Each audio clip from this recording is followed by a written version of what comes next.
in all things. How the heck do you do that? Well, you do it because you already know what doesn't work. That's how.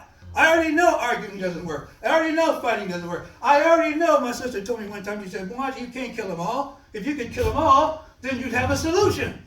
But you can't. We're watching it right now. It's not a solution. I'm not taking sides, people. I'm saying killing them all one-sided is not a solution, because now we've introduced in the psyche of humanity that we can kill each other off. That's survival. Some of us are going to stay there for a long time. I'm asking you to stop being a survivor. I'm asking you to be an empowerer of consciousness, so that when you're looking at these things, when you hear these things, it's like, what's that, Schadenfreude? If you're on the left, it's real easy to have that Donald Trump Schadenfreude, you know? Oh, look what's going on. Look, he's fighting it. Easy to go there, you know? If you're on the right, there's our own definition of, you know, we keep on talking about Sleepy Joe, and how he's inept, and how Colin was not this, that. Everybody got a reason to get ready to kill somebody else, and we don't have to look at our own limitations. Because I don't feel able to rise, because I don't feel particularly empowered, I'm going to drag everything down in the mud with me.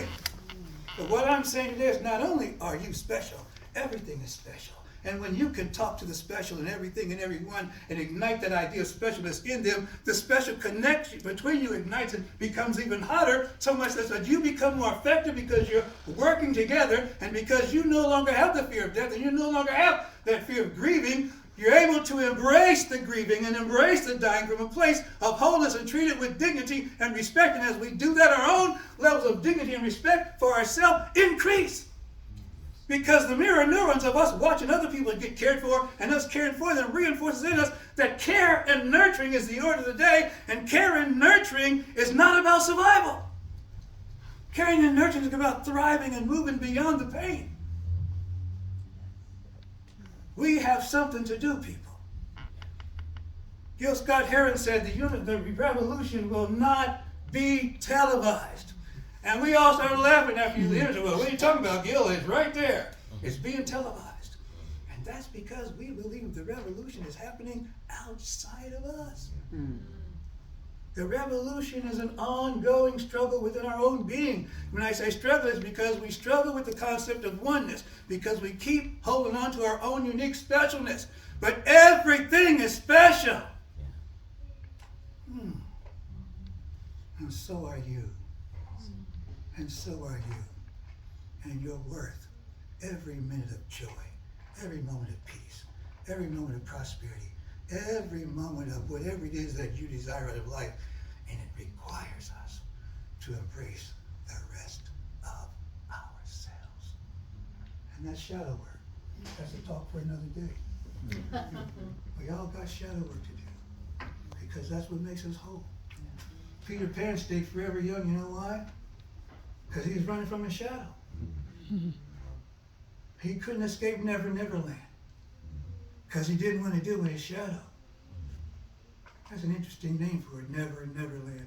Yeah. You never get to be your whole self. You never get to be your authentic self. You never get to have the love of your life, the joy of your life, no matter how promising, because we won't embrace our shadow. So our time has come. But this is a rich subject, and I'm sure the universe is going to keep providing me and providing us with opportunities to practice. People ask me sometimes, what is my spiritual practice? I'll be honest, not like I normally am. I wish I could say I have a great meditation practice. I wish I could say that I have a great, I go to the gym. I wish I could say I get out in nature. I wish I could say a lot of things that sound holy and divine, that holy people are supposed to do. But I don't do any of those things, not with regularity. But I do have one thing that I do with consistency. Self-reflection. Self-reflection. I'm always examining my motives. I'm always examining my actions. I'm always comparing what I'm doing to oneness anything that's coming up that I'm doing that doesn't support oneness and wholeness for all beings everywhere, I suspend that activity immediately and begin to make mea culpas to the universe and apologizing for my inadvertent revision back into duality. This is when we came in about Ho'oponopono. We are responsible for everything. Not because we made it. Somebody in my family, that's a bunch of crap when I said that. He said it so hard, it scared me. I said, well, okay, I'm not touching that again because he was clear. That's not true. I had to reflect on that. So we know he's right. It is a bunch of crap, except it's not. Because my ability to respond, that's what Viktor Frankl was talking about. Between the tick and the tock, there's a moment where we make a decision about who we are. Am I a human being or am I a divine being? Am I responding from lack or am I responding from wholeness? That's the issue.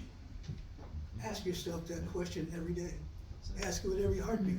Ask it with every decision. Ask it in every conversation, especially the ones where you know and you know that you know. Stay with me here. When you know you're right.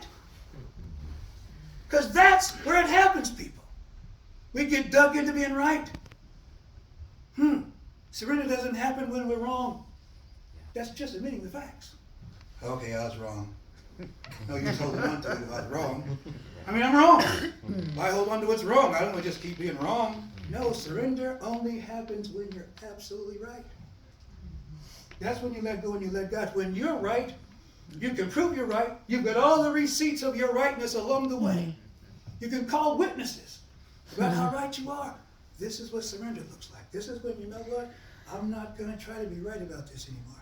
I'm just going to let it go and trust that the universe has something better for me. Oh boy. And now you can bless all beings everywhere. Because I'm not attached to the outcome anymore. I'm not trying to pick a winner anymore because I know there's an eternal battle of good and evil that's never going to end. It's an eternal battle. Eternal. Light and darkness cannot separate. They're eternally yoked together because there's only one thing. Good and evil are the same thing. Perspective.